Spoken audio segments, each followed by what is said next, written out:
Welcome to the Grow Strong Leaders podcast. I'm your host, Meredith Bell, and I interview business leaders who are committed to their own growth and the development of everyone on their team. If you enjoy my podcast, be sure to subscribe and rate it on your favorite podcast platform. Thank you for joining me for another episode of the Grow Strong Leaders podcast. I'm your host, Meredith Bell. And those of you that are regular listeners know how much I love bringing on people who are really committed to their own development, as well as the growth and development of the people on their team or in their world. And today I have a very unique guest because he not only is committed to his development, he hunts for it.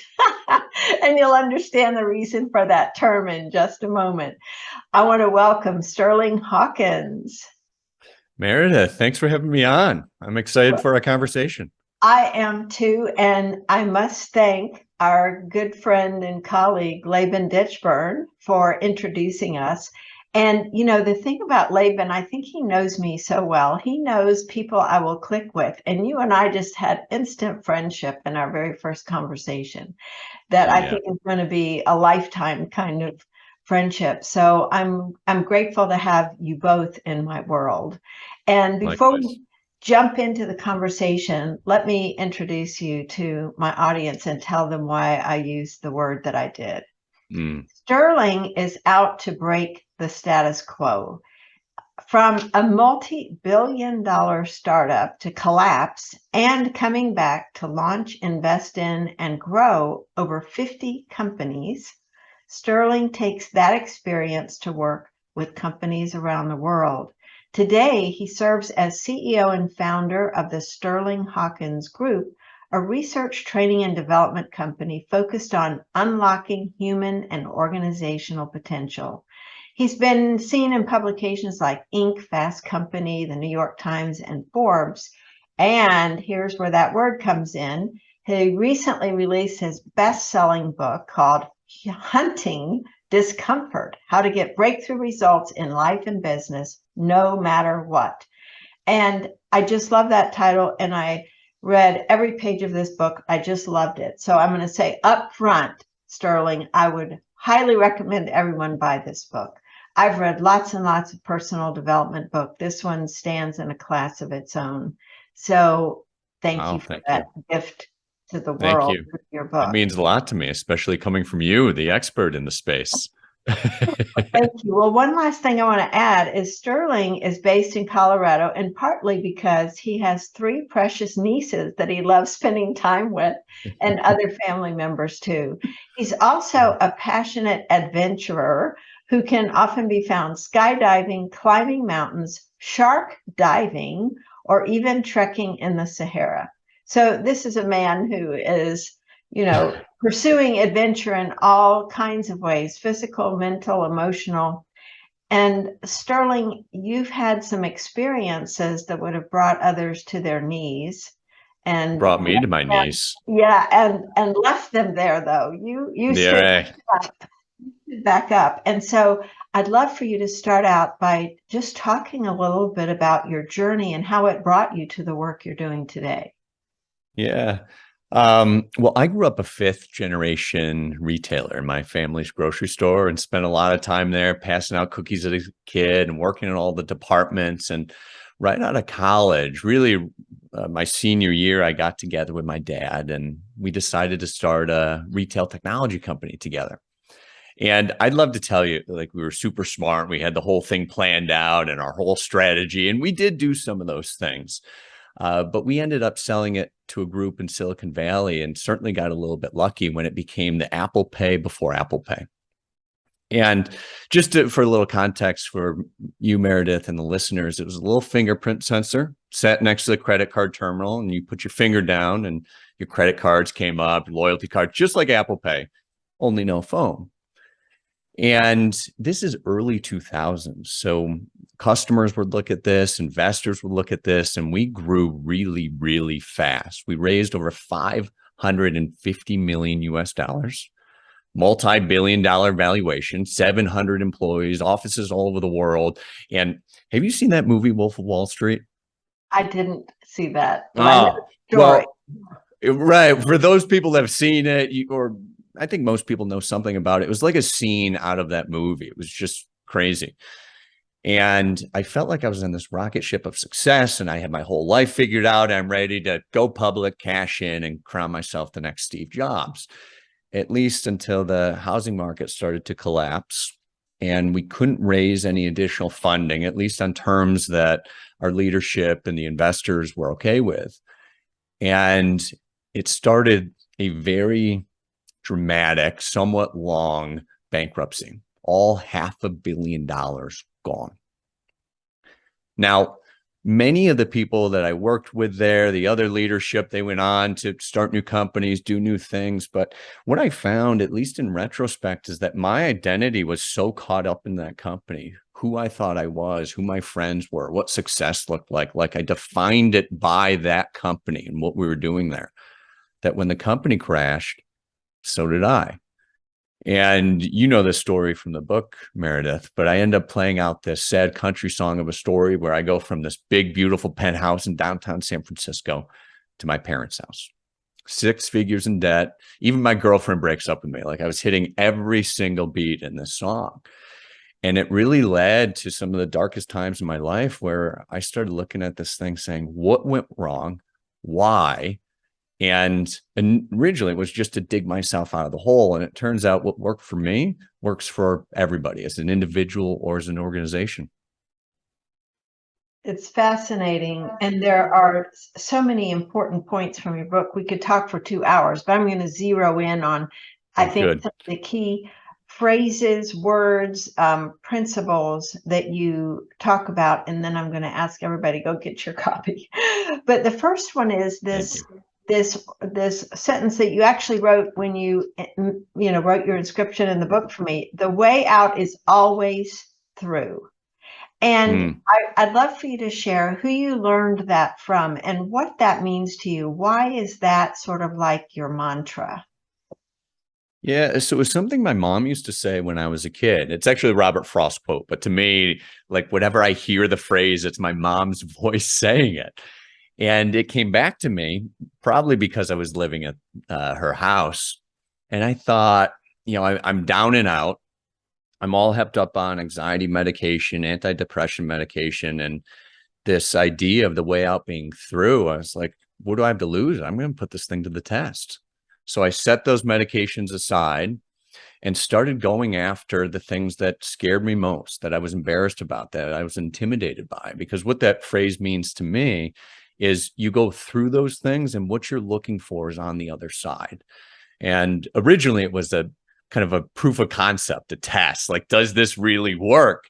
And it turns out it does. And it has this incredible, almost network effect where, that saying, misery loves company. Well, hunting discomfort, going through things that scare you or you're intimidated by, well, that kind of thing loves company too. And so all of a sudden it starts becoming, well, for me, people around me started doing those things. It happens inside of companies. It happens for families.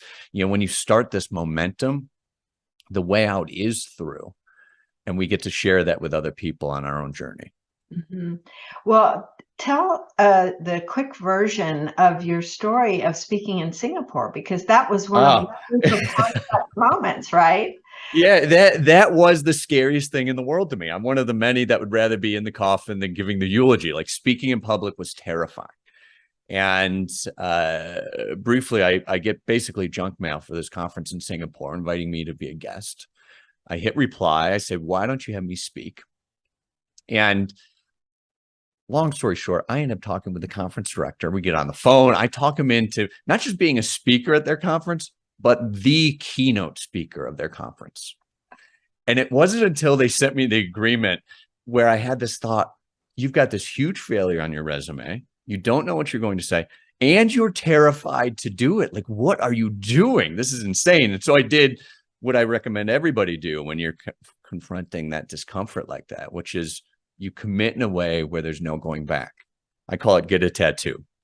So I signed the agreement, I sent it back, and thus commenced several months practicing. My sister I recruited right out of college. She helped me.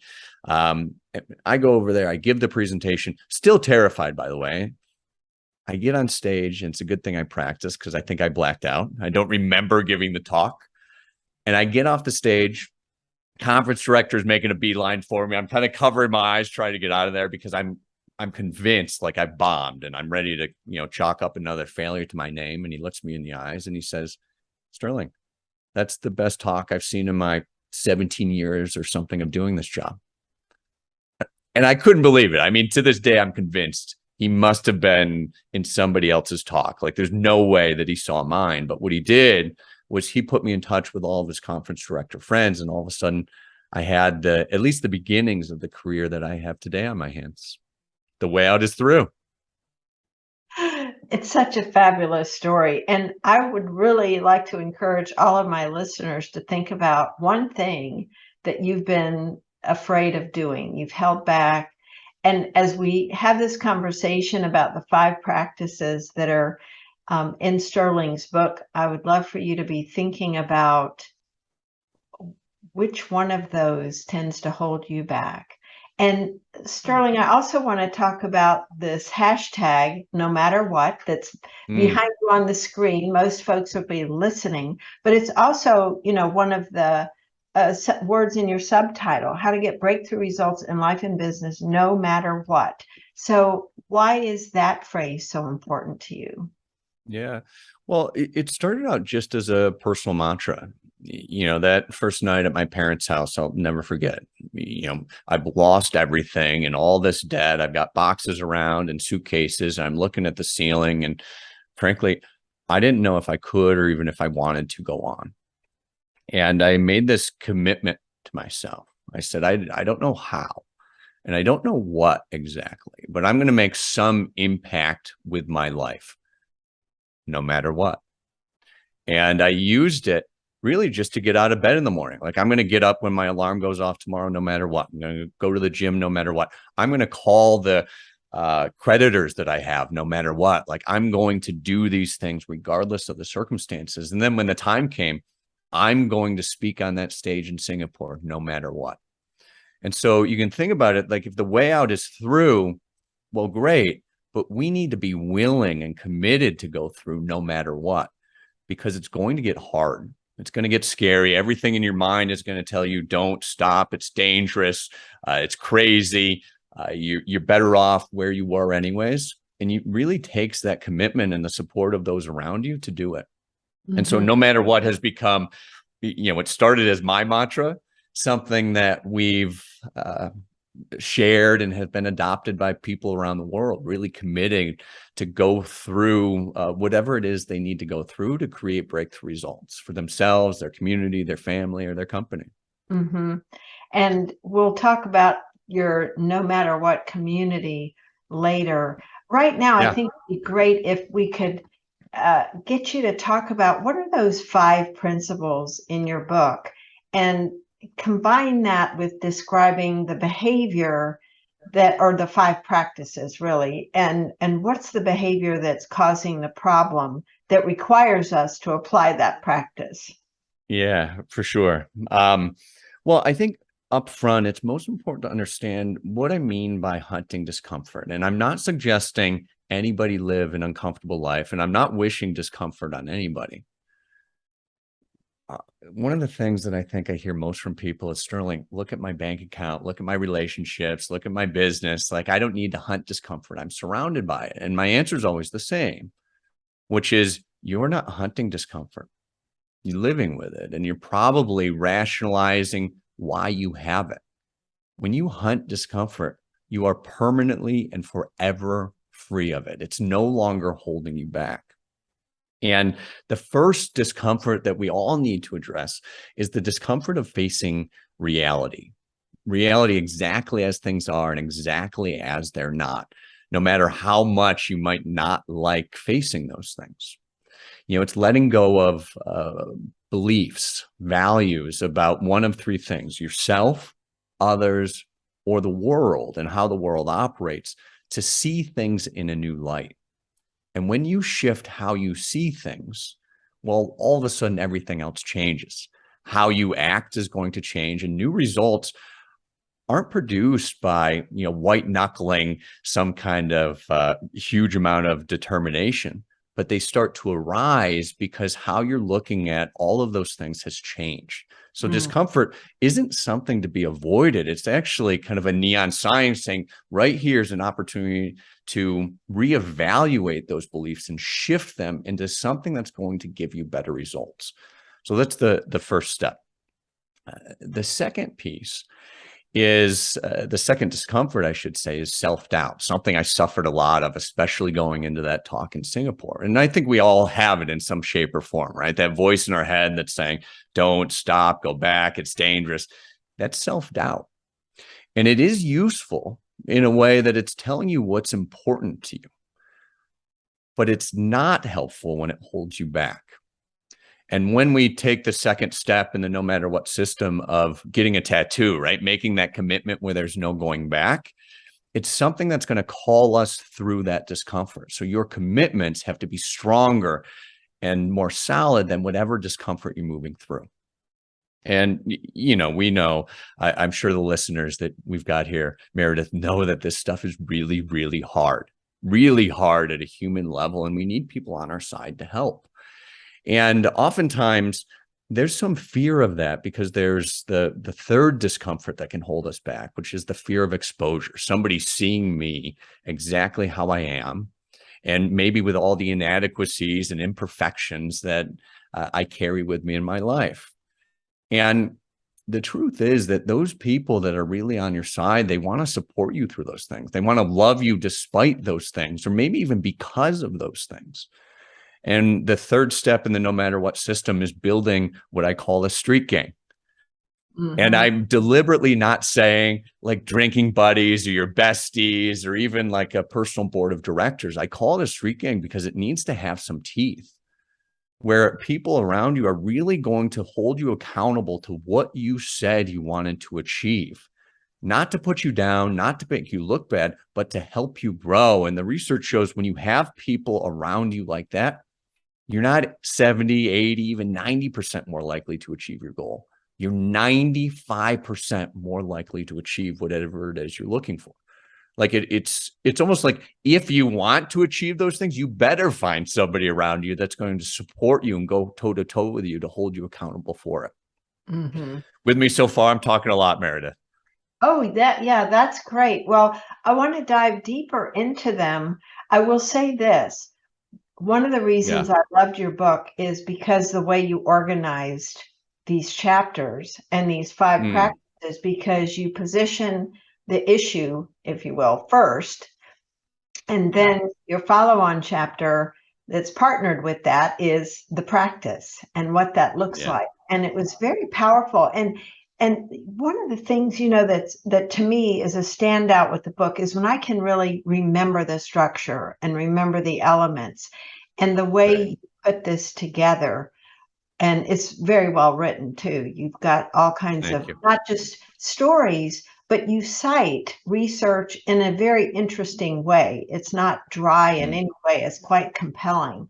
And so it's very memorable the way you've structured those. And I like the way you're describing them now, because one seems to build on the other, and yet they're all interrelated too. Exactly. So go on to number 4. Yeah, they are discrete steps, and they really do work together as well.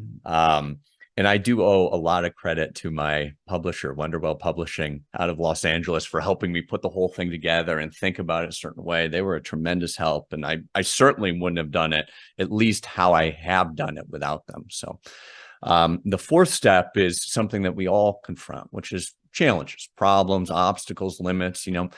In the real world that we're operating in, sometimes you just don't have enough money, you don't have enough time. And I get that. I'm not suggesting that you magically, grow a money tree in your backyard. But what I am suggesting is that we can look at those problems, those challenges differently and use them. It's a very Stoic philosophy as the pathway forward.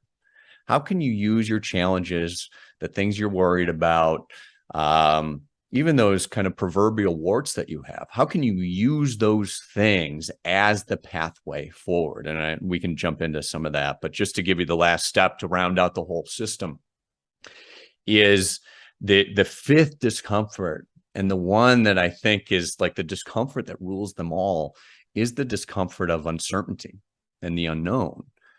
You know, in a very real way, tomorrow isn't promised to any of us at any level, but we live in the relative comfort of tomorrow, oftentimes looking a lot like today.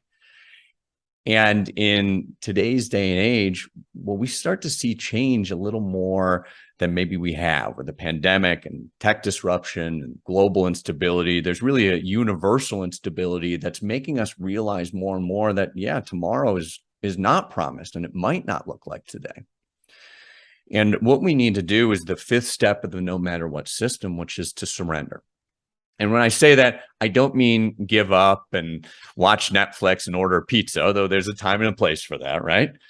I'm talking about acceptance at a very human, very emotional level. Carl Jung, arguably the father of modern psychology today, he said, we cannot change anything until we accept it. Condemnation about not having enough money, enough time, not being the right kind of person, not having the right team members around you, not being the right age or it being the right time. Condemnation about any of those things does not liberate.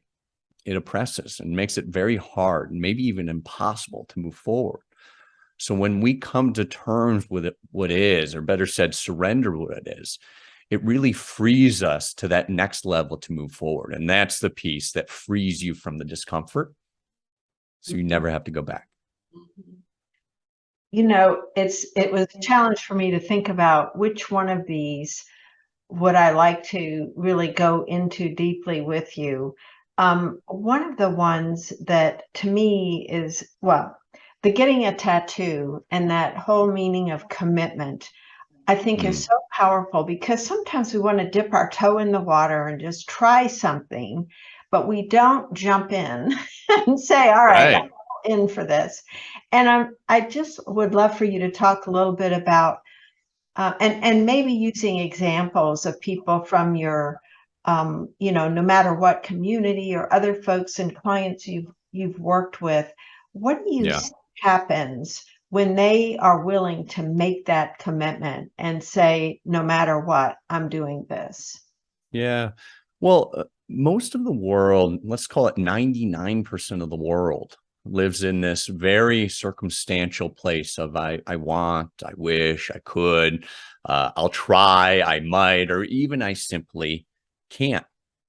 And there's 1% of people, and I'd invite all of you listening to be in this 1% of people that take the next step. And it's a world that we all know, but it takes something to step into.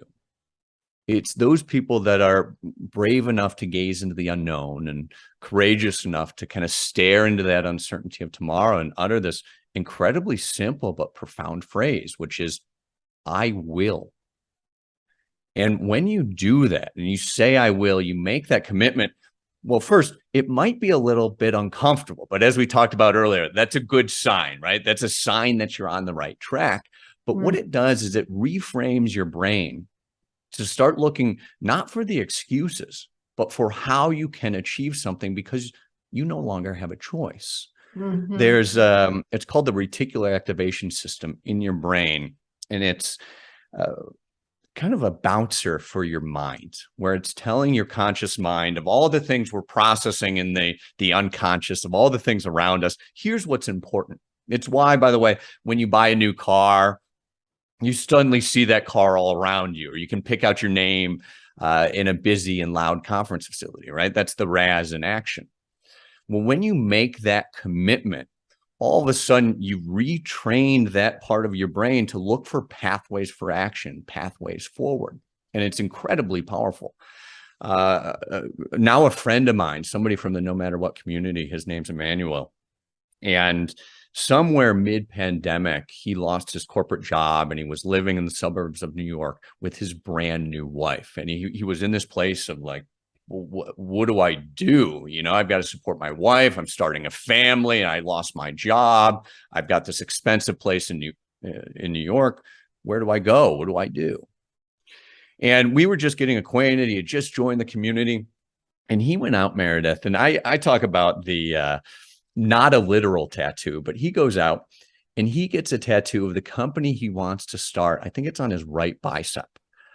I don't know how he explained that to his wife when he got home. Like, it was a spur of the moment decision. He's like, I'm not only going to get a tattoo in my commitment, but I'm literally going to get a tattoo. And I would talk to him on a pretty regular basis, and he would tell me, he's watching his bank account dwindle, and his wife's upset at him, and he's not sure what to do.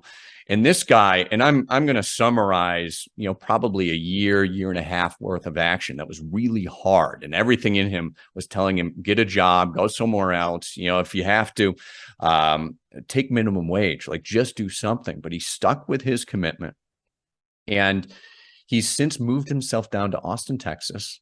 And the business he started, it's called Left Spire, is now an 8-figure business. He just texted me a couple of weeks ago. I don't even think that's in the book. An 8-figure business.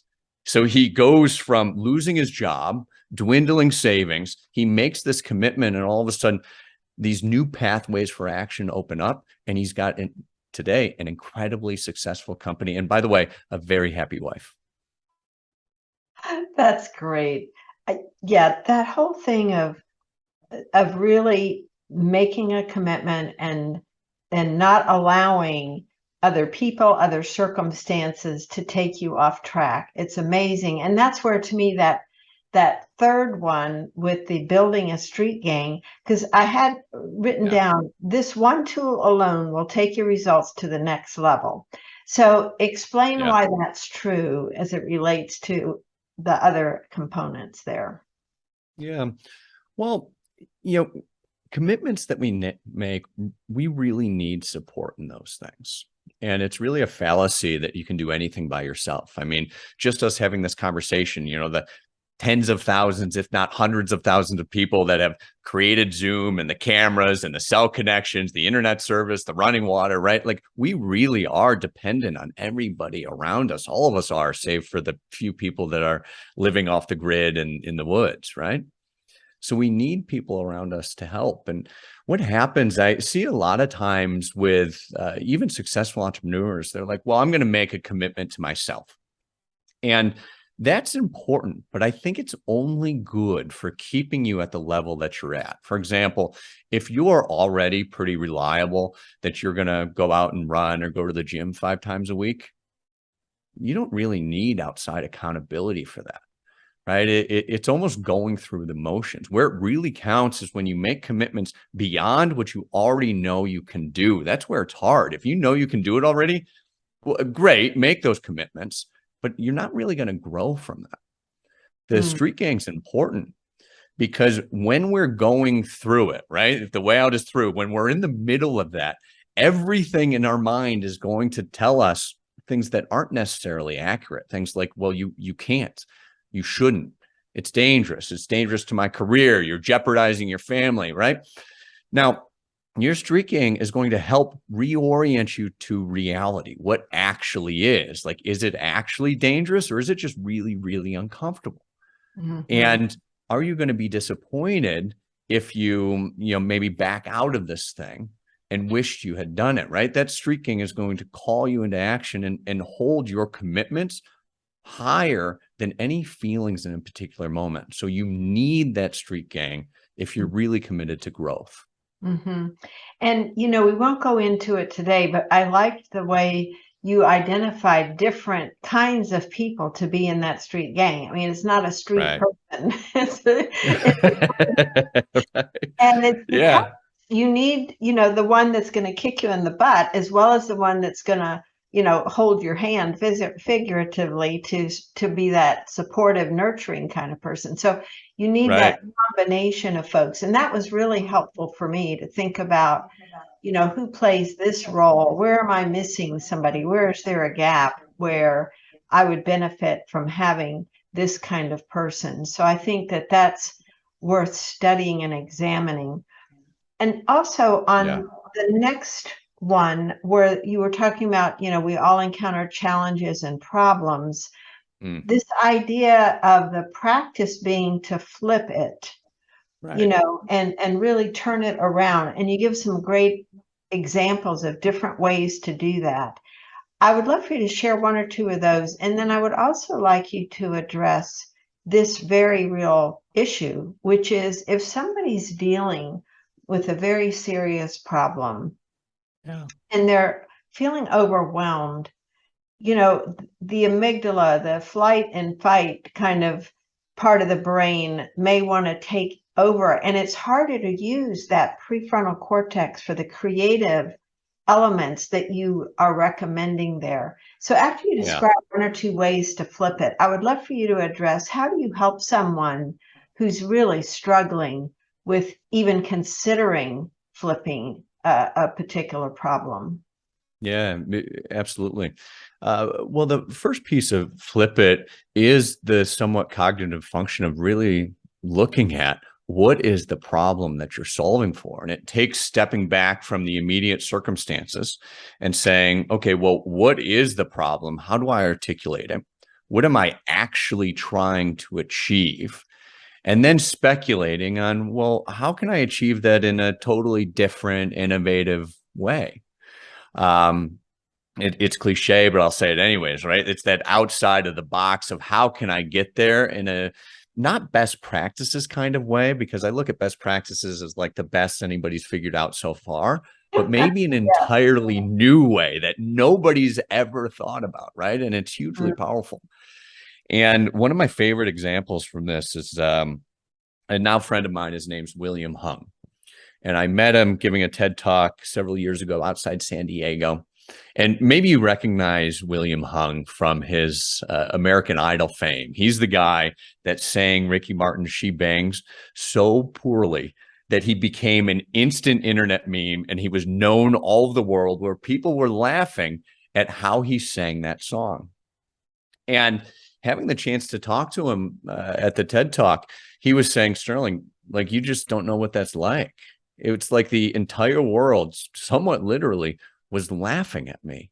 And, I was with everybody else. I was watching him like, oh, that's funny. Ha ha. He's not a very good singer. And he goes, at like a human level, that really hurt. He's like, I basically crawled into a cave and didn't want to see anybody or anything because everybody was laughing at me. And I was like, wow, I had not thought about it like that at all. And he said, you know what? It took some courage, but I realized there was power in what I thought was my weakness, right? He's flipping it. He realized that those proverbial warts that he had, the fact that everybody was laughing at him, there was a pathway forward to capitalize on those things for his growth and his success thereafter. And so what he did is he started going out and saying, yeah, I'm that guy. I'm the guy that sang that song like that. You know me from American Idol. And all of a sudden, he started booking places to sing all around the world where people are paying him money to hear him sing that song. And it even escalated to a level where he got to sing with Ricky Martin on stage, right? Like he took that problem, that thing that he thought was unsolvable, that the whole world was laughing at him, and he used it to create success. He's even got a record he's released now. So, I look at that as something for all of us to say, if he did that with the level of pain that he went through, like, what can we do? Because chances are the whole world's probably not laughing at you.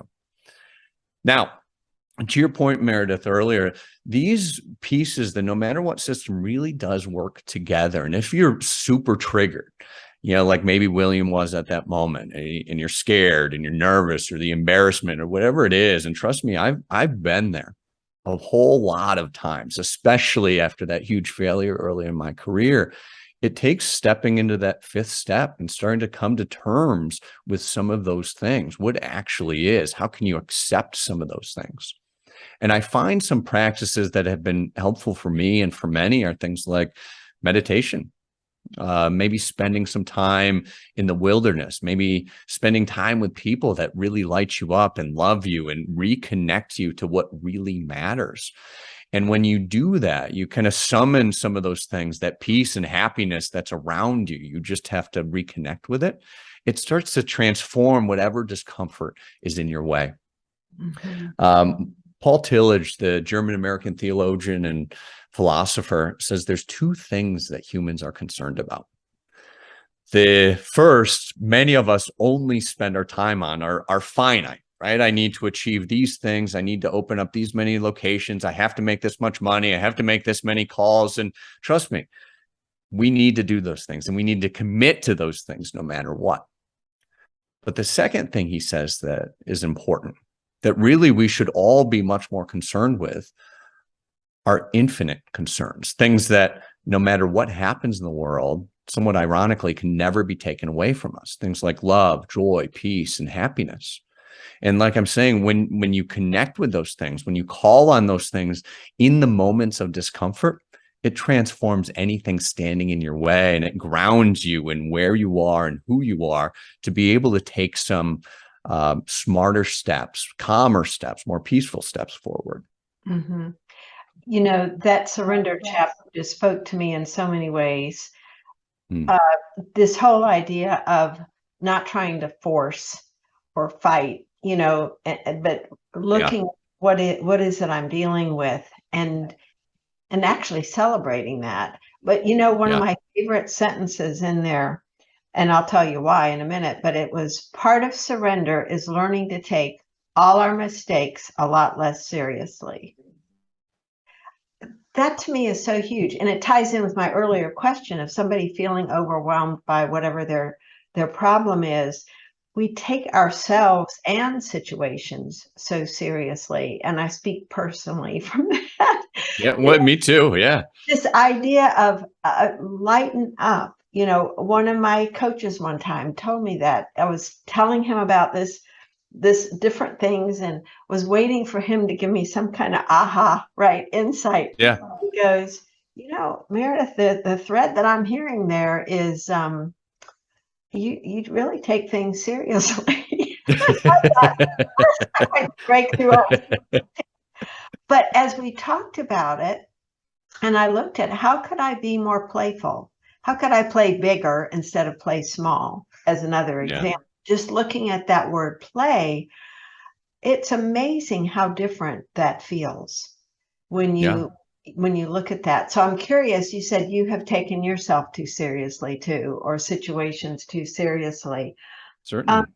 But I'm curious too to know, what about when we think of something that, you know, has happened that impacts other people?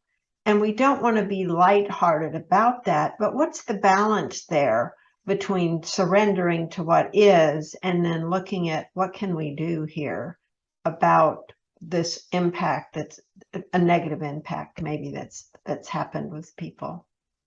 Yeah, well, I think it comes down to it can be fun and we can be more lighthearted about things, but you're right. Sometimes there's really serious things that have a much greater impact. And what I would say to that is there's a surrendering to forgiving yourself for it. And, you know, I can speak to this personally because I felt like that company collapsing was in a large part my fault. So all of a sudden, you know, it's my fault that all of these people are out of work, that all these people lost money. And I made myself very bad, very wrong about it. So much so that I couldn't do anything. It's not just fight or flight with the amygdala, it's freeze. And I froze. And I just found myself going through the motions where, like, on the surface, I was saying, oh, yeah, everything's fine. You know, I'm figuring things out. And underneath, my whole life is falling apart, right? I'm going into debt. I'm going out to fancy dinners that I can't really afford for a while. My millionaire friends are like, oh, come on these trips. And I did for a little bit until I literally didn't have any money. And I told them I was busy. And I found this, I didn't know this at the time, but there's a Norwegian study that found when you don't handle discomfort effectively, I call them the discomfort defaults of avoiding, denying, surviving. And I would put in that bucket of things, making yourself really wrong because you've made this negative impact for yourself and others. When you handle discomfort like that, it leaves you unable, not unwilling, unable to act in accordance with the knowledge that you already have. Now, I watched my bank account dwindle. I knew I needed a job. I knew I needed help. But because I wasn't accepting that, because I wasn't surrendering to it, because I wasn't forgiving myself for the mistakes that I made, I wasn't able to do it. I couldn't pick up the phone and call even my closest friends and say, I need help. So it's that forgiveness piece that I think frees you to take steps forward to not only help yourself, but to more positively impact people in the future instead of freezing exactly where you are with whatever those negative consequences are. Very powerful. Mm. There's so much more, Sterling, but looking at time, is there anything we haven't talked about that as we've talked of certain things, something else popped Yeah. in your head and you'd love to share that with my audience? Yeah. So this is really important. We've all felt physical discomfort, like you stub your toe, or emotional discomfort, like maybe you lost a job or a big deal or broke up with a loved one.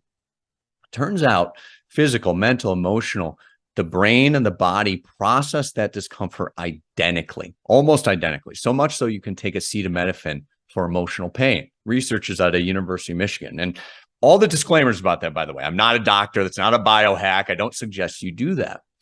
But what I do suggest, and really what we've been talking about here today, is taking that next step, which is if where you meet discomfort is the same anywhere, we can grow our capacity to deal with it everywhere. It's a muscle you can build.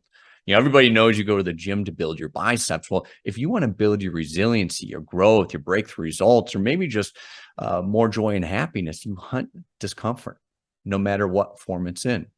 And what's important is not necessarily to throw yourself into the deep end. And if you're scared of speaking, you should speak on some big stage in front of thousands of people. But it is important to take a small step. And every time you take one of those steps, you kind of microdose discomfort. You get stronger every time. So you can take bigger and bigger steps. And that is where the breakthrough results come from. That's great. Love that. Wonderful summary. And again, let me just recommend to my listeners, pick up a copy of Hunting Discomfort. You'll be glad you did. You can thank me. Thank you. Or Sterling to let us know. And speaking of that, Sterling, please share with my audience how they can connect with you, get a copy of your book, and also learn more of your No Matter What community. I think I've got some listeners that'll be very interested in that. Certainly. Well, everything about me and the book you can find at sterlinghawkins.com. And one of the things specifically I'd offer to you there is those 5 main discomforts that we've talked about today. One of those rises to the top for all of us. We all deal with all of them, but there's one particular one that's in your way. And we called it a hunting discomfort quiz. Doesn't cost anything. It's just 15 questions to go through. That's going to give you 2 things. One, it's going to tell you which one of those 5 discomforts is in your way. And just as important, it's going to give you a path forward for what to do about it. So that's there. And you can also learn all about, as you were saying, Meredith, the No Matter What community. And these are people from all around the world that have declared visions big and small. Could be things like having new children, starting new companies. And it's also small things. Like I'm going to talk about that thing that has annoyed me with my spouse for years, right? It doesn't matter what your no matter what is. But you can not only join that community there, learn from them, hear about them, but be lit up and inspired by all the things that they're accomplishing. Because I realized that this journey that, frankly, I set out on just to dig myself out of the hole has become not about me at all. It's about supporting others to achieve whatever their goals, their dreams, their aspirations are, no matter what's standing in their way. And this is a group that many of them have achieved those things, no matter how seemingly impossible or crazy they are. So I'd welcome anybody here listening today to join us. Thank you. Sterling, thank you for the courage and the actions you took to get where you are today, to get up off your knees, to stand up tall, and then learn and gain insights and organize them in a way that can benefit really millions of people. And I just want to acknowledge you for the great contribution that you've made through your book and through your work, your speaking, everything you're doing to really light up the world and light up people's awareness of what's possible. instead of Mm, settling for their comfort zone, but really encourage them to hunt discomfort. So thank you so much thank for you. who you are and what you're doing. Thank you. That means a lot to me. And there's tens of hundreds of people that have supported me, my street gang. Like where I am at is really just a product of my street gang. And I can't be more grateful for them and for the chance to talk with you here, Meredith. Thank you. Thanks for tuning into my podcast. Now head over to growstrongleaders.com and check out our 2 books, Connect with Your Team and Peer Coaching Made Simple. While you're there, download the free facilitator guide to find out how to implement our unique peer coaching system. Until next time, I'm Meredith Bell.